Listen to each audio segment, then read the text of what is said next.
Jamón Montenegro, a sus 50 años, era la personificación del poder esculpida en granito y resentimiento. Un magnate del sector inmobiliario, su rostro era un mapa de líneas duras, grabadas por la desconfianza y por un dolor crónico que el dinero no conseguía silenciar. Vestía un traje italiano que costaba más que el coche de un ciudadano común, y en su muñeca un reloj de lujo servía menos para marcar el tiempo y más para recordar a todos que su tiempo valía más. Desde su ático pentagonal, un santuario estéril de cristal y acero observaba la ciudad extenderse abajo como un tablero de juego que ya había vencido, pero cuyo premio se había revelado hueco e insatisfactorio, un eco constante de su propia soledad. Dentro de este imperio de silencio, la única compañía constante de Jamón era un dolor neuropático que irradiaba desde su columna, un enemigo invisible que los mayores especialistas del mundo, con sus máquinas relucientes y honorarios astronómicos, no conseguían derrotar. Este fracaso de la ciencia y de la riqueza alimentaba su cinismo, transformándolo en un déspota emocional que veía el mundo a través de una lente de desprecio. Para él, la fe, la esperanza y la bondad eran solo mercancías para los débiles, ilusiones que se deshacían ante la primera dificultad real. Su fortuna lo había aislado, construyendo muros tan altos que ninguna emoción genuina conseguía penetrarlos.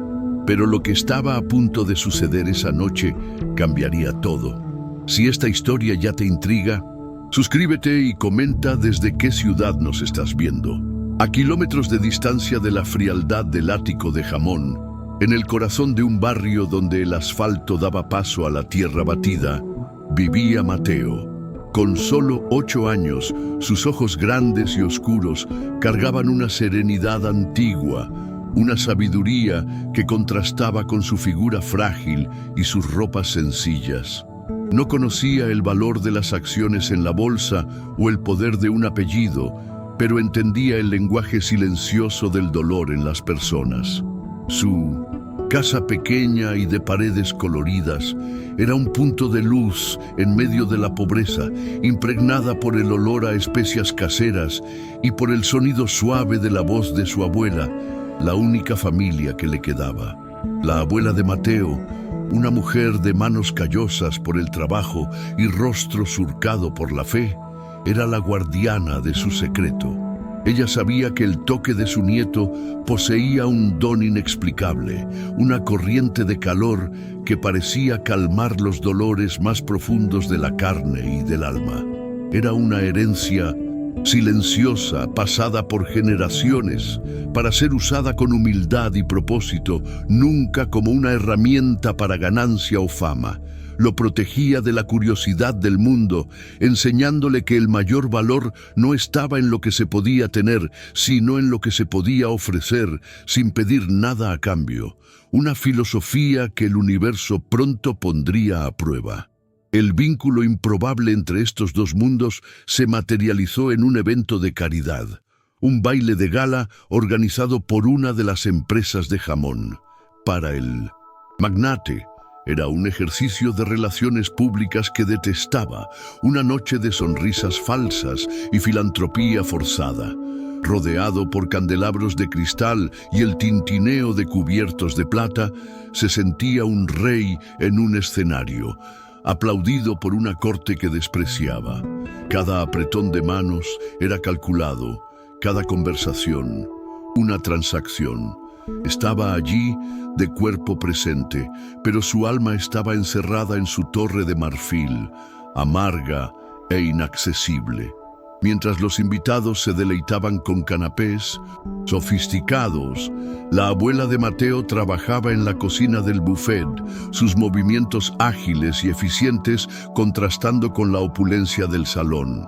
Fue allí, entre ollas y vapores, donde escuchó los cuchicheos de los empleados sobre el anfitrión de la fiesta, el poderoso Jamón Montenegro y su enfermedad incurable. Una chispa de fe se encendió en su corazón.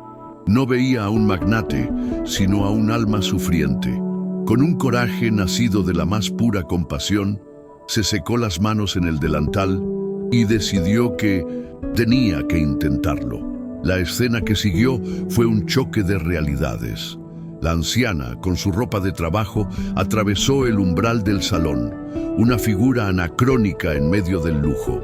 Se acercó a Jamón, que estaba rodeado por sus asesores, y con la voz firme, pero humilde, habló sobre su nieto y su don. Jamón, interrumpido en una conversación de negocios, la miró con incredulidad, luego con escarnio. La audacia de aquella mujer, la simplicidad de su propuesta, era un insulto a su inteligencia y a su sufrimiento. La humillación burbujeó dentro de él, necesitando una válvula de escape. Fue entonces cuando el punto de inflexión se clavó en la historia. Para librarse de la insistencia de la abuela y exponer públicamente lo que consideraba un charlatanismo barato, Jamón alzó la voz, atrayendo la atención de todos. «Haga callar a esa vieja», bramó, el desprecio goteando de cada sílaba. Luego fijó la mirada en Mateo, que había seguido a su abuela y observaba todo con una calma desconcertante. «Escucha, niño, te doy $1.000.000 si me curas con ese toque mágico tuyo. $1.000.000 aquí y ahora para probar que todo esto es una farsa». El desafío estaba lanzado, una apuesta cruel entre la arrogancia del poder y la silenciosa pureza de la fe. El salón, antes lleno de un murmullo de conversaciones y música ambiente, se sumió en un silencio tenso y expectante. La oferta de Jamón flotó en el aire, cargada de veneno y espectáculo. La gente se giró, los smartphones discretamente levantados, listos para capturar la humillación pública de un niño y su abuela. Los asesores de Jamón intercambiaron miradas nerviosas, incómodos con la explosión de crueldad de su jefe, pero impotentes para intervenir. La abuela de Mateo se estremeció. Su rostro, una mezcla de miedo por la exposición y una fe inquebrantable en el don de su nieto. Sostuvo la mano del niño, un gesto de protección, pero él no parecía necesitarlo. Mateo, por su parte, no demostró miedo ni codicia. El valor de $1.000.000 era un concepto abstracto para él, tan lejano como las estrellas que salpicaban el cielo sobre su barrio. Sus ojos serenos no vieron al magnate burlón, ni a la audiencia curiosa. Vio solo el dolor, una sombra oscura y retorcida que se aferraba al alma del hombre frente a él. Para Mateo, el desafío no era sobre dinero o prueba, era una llamada. Con una simplicidad que desarmó la complejidad del momento, soltó la mano de su abuela y dio un paso adelante, aceptando el desafío no con palabras, sino con una acción silenciosa y decidida. La reacción emocional de Jamón fue una ola de satisfacción cruel. Se sentía en control, el director de una pieza teatral, cuyo final trágico él mismo había escrito. Aquel niño tonto y su abuela ignorante tendrían lo que merecían. En su mente ya visualizaba la escena, el toque inútil, el silencio bochornoso y luego su risa de triunfo. La prueba definitiva de que el mundo era exactamente como él lo veía.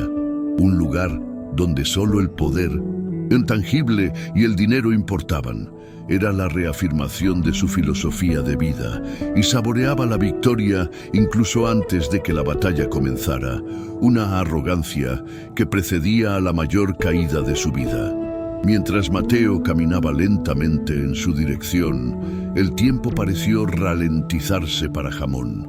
El rostro del niño, desprovisto de cualquier emoción que él pudiera descifrar, sin miedo, sin rabia, sin codicia, comenzó a perturbarlo. Un recuerdo fugaz, polvoriento y doloroso arañó la superficie de su conciencia. Un flashback lo llevó a una habitación de hospital aséptica años atrás. Su esposa, consumiéndose por una enfermedad igualmente implacable, sostenía su mano. Él, con todo su poder y dinero, era impotente. «Quizás deberíamos rezar, Jamón», susurró ella con voz débil. Él se burló en ese entonces, así como se burlaba ahora. La fe no paga las facturas del hospital, había respondido, frío. El recuerdo lo golpeó con una punzada de culpa, una herida antigua que pensaba que había cicatrizado. El dilema moral, aunque incipiente, comenzó a formarse en la mente de Jamón, aunque lo reprimiera. ¿Y si hubiera algo más? ¿Y si la simplicidad de aquel niño cargara una verdad que su mundo complejo y cínico no conseguía ver?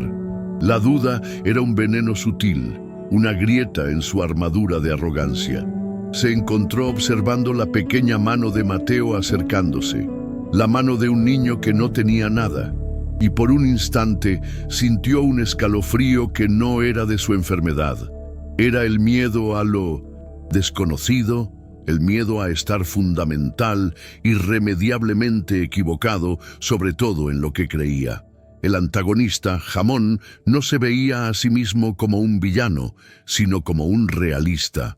Su dolor físico era un recordatorio diario de la fragilidad de la vida, y su fortuna, la única defensa que había logrado construir contra el caos. Despreciaba la esperanza porque la esperanza lo había abandonado en el pasado, en el lecho de muerte de su esposa.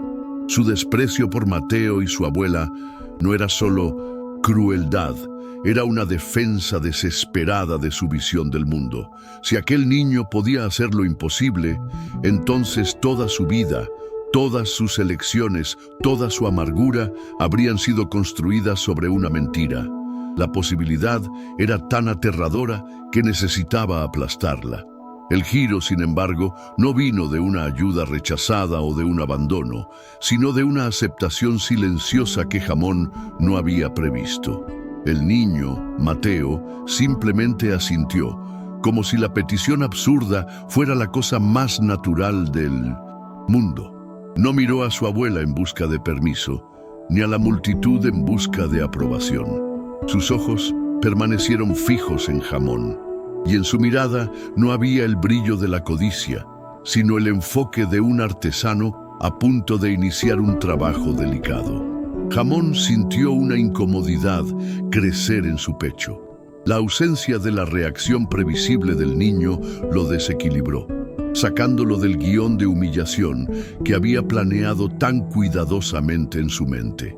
La abuela de Mateo cerró los ojos, sus manos unidas, en una plegaria silenciosa. Su corazón latía descontrolado, una mezcla de pavor y fe.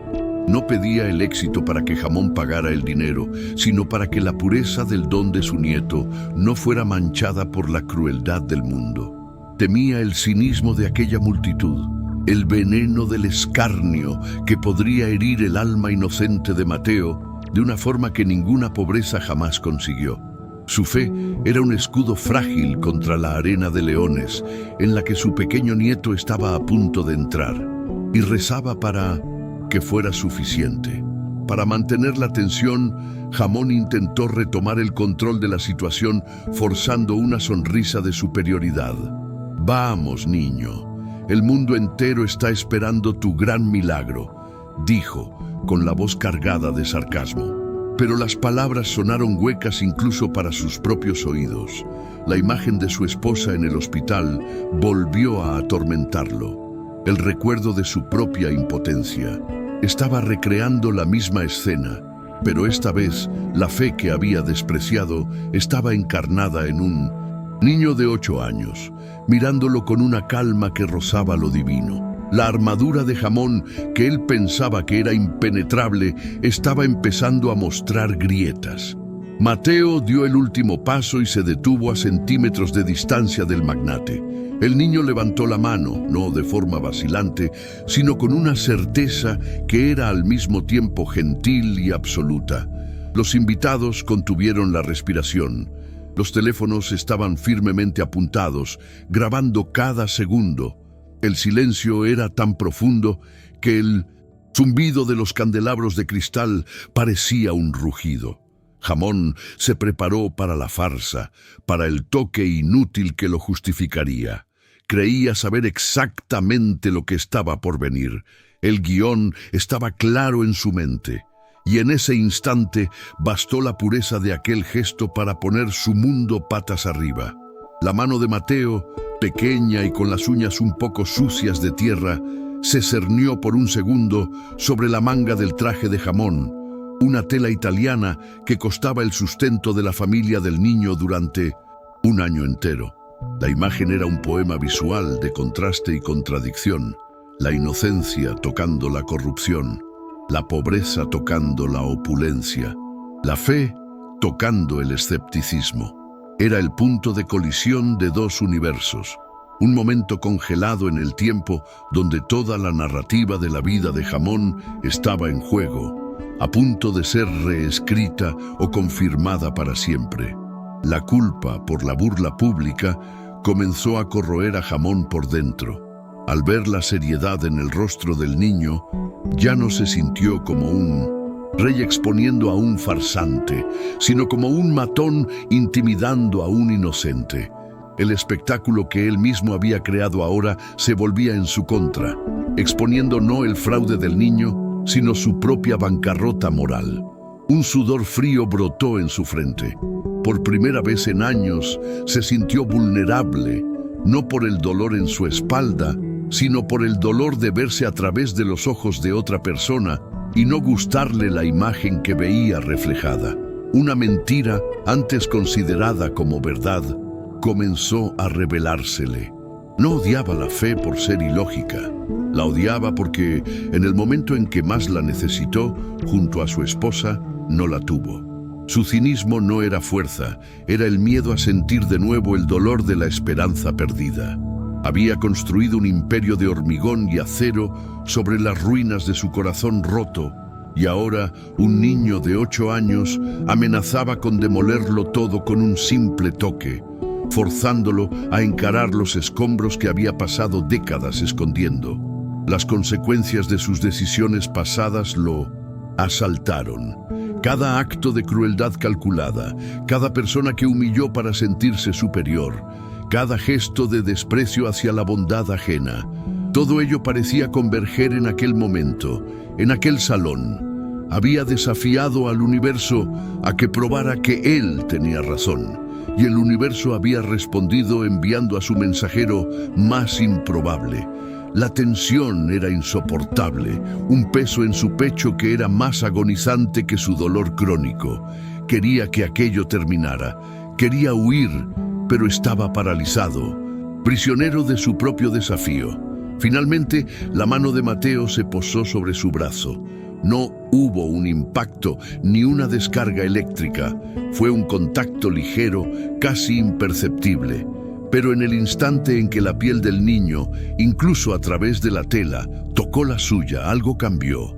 Jamón sintió una ola de calor extenderse desde el punto de contacto. No era el calor de la fiebre o de la inflamación, sino una calidez reconfortante, como la luz del sol de la mañana después de una noche fría y oscura. Una sensación que no conocía, que su mente lógica y científica no podía categorizar o explicar. El shock en su rostro fue el inicio del clímax. Su boca se abrió ligeramente, pero no salió ningún sonido. Sus ojos, antes entrecerrados con desprecio, ahora estaban abiertos de par en par con pura estupefacción. Aquel calor suave viajaba por su brazo, subiendo hasta el hombro y descendiendo por su columna vertebral, siguiendo el camino exacto de su dolor. Sentía el calor encontrar los nudos de agonía crónica, los puntos de inflamación que lo torturaban día y noche, y en lugar de luchar, el calor los envolvía, los calmaba, los disolvía. La máscara de poder de Jamón comenzó a hacerse añicos. La arrogancia, la compostura, el control férreo que mantenía sobre sus emociones, todo comenzó a derrumbarse públicamente. El dolor agudo y punzante que había sido su sombra constante durante casi una década estaba retrocediendo. No desapareciendo de golpe, sino desvaneciéndose como un eco, volviéndose más débil, más distante. Parpadeó confuso, como si intentara despertar de un sueño vívido e imposible. Su cuerpo temblaba, no de dolor, sino de la ausencia de éste. La transformación emocional comenzó allí, en ese instante de silencio y shock. La incredulidad luchaba una batalla feroz contra la realidad que su propio cuerpo le comunicaba. Miró el rostro sereno de Mateo, que mantenía la mano en su brazo, con los ojos cerrados como si estuviera concentrado. El niño no parecía estar haciendo fuerza, parecía ser un canal, un conductor de algo que venía de otro lugar. La mente de Jamón, que siempre había tenido una respuesta para todo, estaba en blanco. Por primera vez en su vida no tenía palabras. El dolor, el monstruo que lo definía, el enemigo que había moldeado su personalidad amarga, estaba muriendo. Y en su lugar, una sensación aún más aterradora comenzaba a surgir: el alivio. Era aterrador porque lo obligaba a aceptar lo imposible. Era aterrador porque lo dejaba desnudo, despojado de su armadura de cinismo, vulnerable ante cientos de personas. La curación era real, y ese hecho era una sentencia que destruía todo su sistema de creencias, el cimiento sobre el cual había construido su identidad. El impacto emocional fue tan abrumador que sus piernas flaquearon. El reloj de lujo en su muñeca pareció pesar 1 tonelada, un símbolo inútil de un poder que acababa de ser eclipsado por un gesto simple e inexplicable. Sintió una humedad cálida en sus ojos y se dio cuenta, con un pánico creciente, de que eran lágrimas. Jamón Montenegro, el titán de acero, el hombre que no había llorado en el funeral de su propia esposa, estaba a punto de llorar delante de todos por el toque de un niño. La mente de Jamón, su fortaleza lógica, entró en pánico buscando desesperadamente una explicación racional. Efecto placebo, una liberación anómala de endorfinas, una coincidencia cósmica. Se aferró a estos términos científicos como un náufrago se aferra a los restos de un naufragio, negándose a aceptar la verdad que su propio cuerpo le gritaba.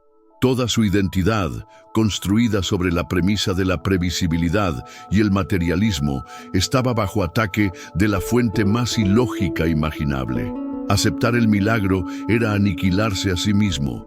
Era admitir que había vivido una vida entera de amargura basada en una premisa falsa, una mentira dolorosa. Pero la sensación física era innegable e implacable en su claridad. Una ligereza se extendió por sus miembros, una ausencia de peso que no sentía desde la juventud.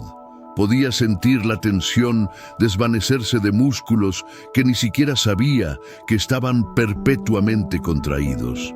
La ausencia del dolor era una presencia en sí misma, un vacío vasto y ensordecedor que resonaba en su cuerpo. Podía girar el torso ligeramente, un movimiento que antes le habría costado una agonizante punzada de dolor. Y ahora, nada. Solo una libertad de movimiento que era tan extraña como maravillosa, tan liberadora como aterradora. La transformación no era solo interna. Su asesor más cercano, un hombre entrenado para leer cada microexpresión de su jefe, se acercó con cautela, el rostro pálido de preocupación.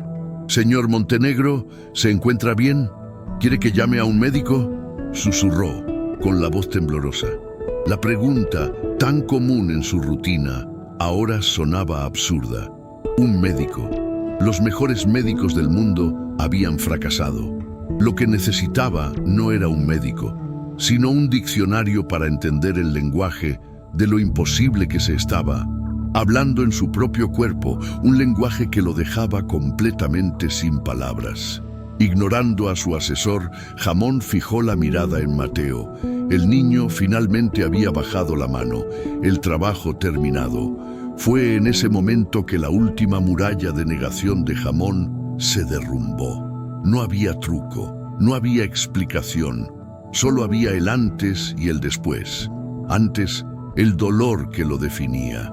Después, el silencio que lo liberaba. La realidad lo golpeó con la fuerza de un maremoto, arrastrando décadas de cinismo y amargura. Era real, el milagro era real, Y esa simple verdad fue el golpe que finalmente rompió al hombre que se enorgullecía de ser inquebrantable, iniciando el verdadero clímax de aquella noche. Y entonces sucedió. Una única lágrima, caliente y pesada, escapó de su ojo derecho y trazó un lento camino por su mejilla. Fue un evento sísmico, la rotura de una presa emocional contenida por décadas. En el silencio del salón, el sonido de un suspiro colectivo de la multitud fue como una ola.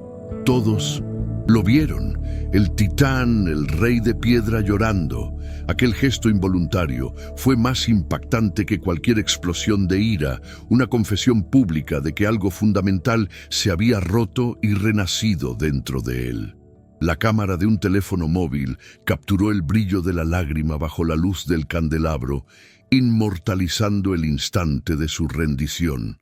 Su cuerpo entero fue sacudido por un sollozo que intentó tragar, pero que escapó como un gemido ahogado. El dolor que desapareció de su espalda fue reemplazado por un dolor diferente, una agonía antigua que subía de su pecho. El luto por su esposa, que nunca se permitió sentir de verdad. El luto por su propia juventud, perdida en la amargura. El luto por todos los años que pasó creyendo en la peor versión de la humanidad y de sí mismo. No solo estaba siendo curado de una enfermedad, estaba siendo expuesto a su propia alma herida. En el apogeo de este colapso, mientras el toque de Mateo todavía hormigueaba en su piel, la curación trascendió lo físico. Por una fracción de segundo, Jamón tuvo un atisbo, una imagen mental tan clara como la realidad. Vio el rostro de su difunta esposa, no como la recordaba, pálida y enferma, sino joven, radiante, con la sonrisa que lo había enamorado. Ella no dijo nada, pero en su mirada había una paz y un perdón que lo golpearon más profundamente que cualquier palabra. Fue la pieza final del rompecabezas, la confirmación de que su dolor físico estaba intrínsecamente ligado a su herida emocional. La vulnerabilidad lo inundó. Dio un paso hacia atrás, tambaleándose, rompiendo el contacto físico con Mateo, como si hubiera recibido una descarga. Su mano fue instintivamente a su espalda, al lugar donde el dolor solía vivir. Palpó la zona, incrédulo. Estaba lisa, cálida, normal. Se enderezó completamente, un movimiento que no hacía sin vacilar desde hacía años. Miró sus propias manos, que ya no temblaban, y luego a la multitud, cuyos rostros eran una pintura de asombro y confusión. Se sentía un extraño en su propio cuerpo, un fantasma en su propia vida. La transformación estaba en pleno apogeo, visible para todos. El desprecio en sus ojos había sido lavado por las lágrimas, reemplazado por un asombro crudo e infantil. Miró a Mateo y por primera vez realmente lo vio. No vio a un niño pobre, un objeto de su escarnio, sino a un emisario de un poder que su fortuna y su intelecto jamás podrían comprender. La arrogancia se evaporó, dejando atrás a un hombre despojado, asustado y por primera vez en mucho tiempo, genuinamente agradecido. Aquel sentimiento era tan nuevo y abrumador que no sabía qué hacer con él. En un pequeño anticlímax, la reacción primaria de Jamón no fue un discurso de agradecimiento, sino una huida instintiva.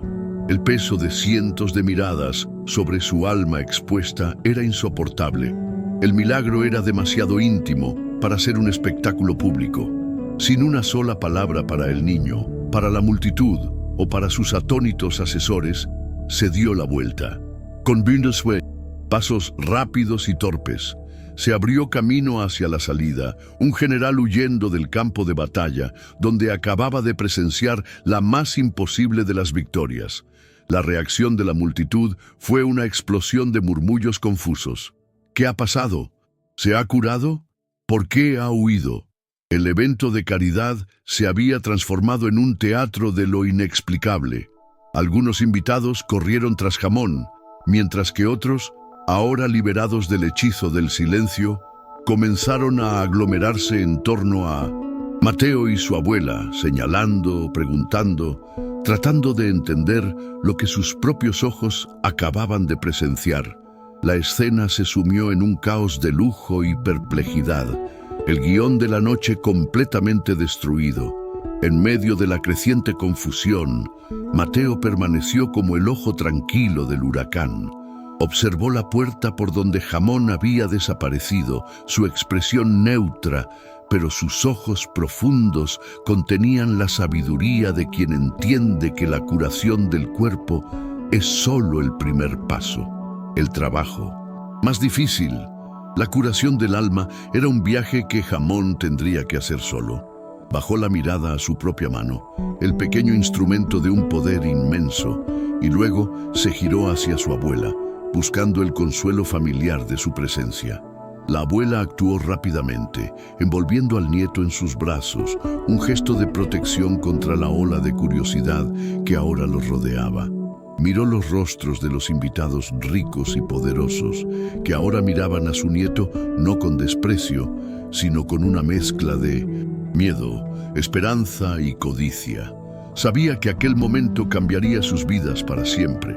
El don, que durante tanto tiempo había sido un secreto guardado con cariño, ahora estaba expuesto al mundo, y temía tanto las consecuencias como se enorgullecía del milagro que acababa de presenciar.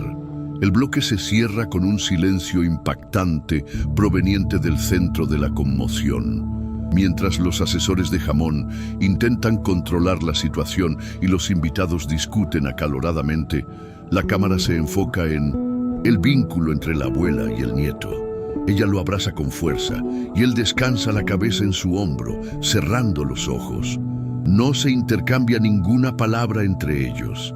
El $1.000.000 yace olvidado, una promesa vacía en el aire. Lo que quedó fue la verdad desnuda de un toque, una lágrima y una huida, abriendo espacio para un desenlace que nadie podría prever. La vulnerabilidad de Jamón, ahora completamente expuesta, era la nueva atracción principal. Él, que siempre había orquestado cada detalle de su imagen pública, había perdido el control de forma espectacular. El hombre que compraba el silencio y la lealtad ahora tenía su momento más íntimo y humillante transmitido en vivo por decenas de teléfonos móviles. La ironía era abrumadora. Quería exponer una farsa y acabó exponiendo su propia alma. La curación física lo dejó emocionalmente en carne viva y el aire del opulento salón parecía enrarecido, imposible de respirar. La transformación emocional, aunque iniciada, era un terremoto sin un epicentro claro. Sentía la ausencia del dolor, pero lo que llenaba ese vacío era un pánico existencial. ¿Quién era él sin su armadura de cinismo? ¿Quién era él sin el dolor que, de forma perversa, le daba una excusa para su crueldad? Miró al niño una última vez, y en el rostro de Mateo vio un espejo que reflejaba no la inocencia del niño, sino su propia y monstruosa arrogancia. Era demasiado para soportar. La huida no fue una decisión, fue un reflejo de supervivencia. El pequeño anticlímax de su retirada dejó un vacío en el salón. Por un instante nadie se movió. Entonces, el sonido regresó en una avalancha. Los invitados, antes espectadores pasivos, se convirtieron en un enjambre de curiosos. La noticia del milagro en el baile de gala ya se extendía más allá de aquellas paredes, un incendio digital que nadie podría apagar. El nombre de Jamón Montenegro ya no estaba asociado solo al poder y la riqueza, sino a un evento inexplicable que lo había dejado públicamente deshecho y en fuga. El bloque final del clímax se cierra con una imagen poderosa y silenciosa. En medio del caos de invitados y asesores, la cámara se enfoca en el suelo de mármol pulido. Allí, olvidada en el lugar donde Jamón había estado, reposa su bastón de punta de plata, el objeto que durante años había sido una extensión de su cuerpo, un símbolo de su dolencia y de su estatus, yacía ahora inútil y abandonado. un artefacto de una vida pasada, un testimonio mudo de la curación que acababa de ocurrir y del hombre que había sido forzado a dejar su antiguo yo atrás. En los días que siguieron, el ático de Jamón dejó de ser un castillo para convertirse en una prisión. Las noticias especulaban, los programas de cotilleo debatían y la pregunta del $1.000.000 era el tema en todos los rincones de la ciudad. Jamón, sin embargo, estaba sordo al ruido del mundo. Pasaba horas en silencio, tocándose la espalda, andando por el apartamento sin el dolor que había sido su compañero durante un tanto tiempo. La curación lo había dejado con una deuda que no era financiera, sino existencial. El dinero, su herramienta suprema, parecía ahora una oferta primitiva e insultante. El cambio en Jamón era visible y profundo. Los trajes caros fueron cambiados por ropa sencilla. La postura arrogante dio paso a una quietud reflexiva. No atendía llamadas de sus socios, ni le importaba la caída de las acciones de su empresa. En su mesa de caoba, un cheque de $1.000.000 firmado esperaba. Pero sabía que entregarlo sería la salida más fácil, un retorno a su antiguo método de resolver todo con dinero. Y por primera vez quería el camino más difícil, el camino del entendimiento. Resolviendo el arco de su propia redención, despidió al chofer y condujo su coche de lujo hasta el barrio de Mateo. La visión de los neumáticos caros en la calle de tierra era un retrato de su viaje. Salió del coche sintiendo las miradas curiosas de los vecinos. No había miedo en ellos, solo observación. Encontró la casa colorida y llamó a la puerta. El corazón latiendo con una ansiedad que no era de negocios, sino de humanidad. La abuela de Mateo abrió, su mirada no contenía triunfo, sino una sabia expectación. «No sé qué hacer», admitió Jamón, la voz baja, desprovista de cualquier autoridad. Fue la frase más honesta que había pronunciado en años. No ofreció el cheque. En lugar de eso, escuchó. Escuchó a la abuela hablar sobre la comunidad, sobre la falta de un centro de salud, sobre los niños, que necesitaban un lugar seguro para jugar. Mateo estaba a su lado, silencioso, dibujando en un trozo de papel. El niño no parecía recordar al magnate, solo al hombre con el dolor. La conversación no fue sobre un milagro, sino sobre la vida. El gesto de reparación fue más grande que el dinero. Jamón no solo entregó el cheque, sino que lo rompió. Prometió construir una clínica comunitaria completa con los mejores equipos y profesionales, usando su fortuna y su influencia para crear algo duradero. Y no lo hizo desde su torre de marfil. Estuvo allí durante la construcción, aprendiendo los nombres de los trabajadores, compartiendo una botella de agua, cambiando el traje por el polvo. Estaba curando no solo a una comunidad, sino a sí mismo, un ladrillo a la vez. Una frase reflexiva flotaba en su mente, la lección implícita volviéndose clara. Pasó la vida construyendo rascacielos que lo aislaban del mundo, cuando el verdadero valor estaba en construir puentes que lo conectaran con la gente. Descubrió que la verdadera curación no era la ausencia de dolor, sino la presencia de un propósito. Al ayudar a curar a la comunidad de Mateo, estaba finalmente curando las heridas de su propia alma, aquellas que ningún toque mágico podría alcanzar. El guión se cierra con un momento sensible. Meses después, la clínica está inaugurada y vibrante. Jamón está sentado en un banco afuera, observando a los niños jugar. Mateo se acerca y se sienta a su lado, sin decir una palabra. Simplemente apoya la cabeza en el brazo de Jamón por un instante, un gesto de confianza y afecto antes de volver corriendo a jugar. Algunas curas no solo reparan el cuerpo, sino que realinean el alma con su propósito. Si esta historia te ha tocado de alguna forma, compártela con quien necesite un poco de esperanza. El último párrafo deja una emoción clara en el espectador. Jamón continúa en el banco, observando el sol ponerse, pintando las casas sencillas con una luz dorada. Una sonrisa genuina, la primera en muchos años, asoma a sus labios.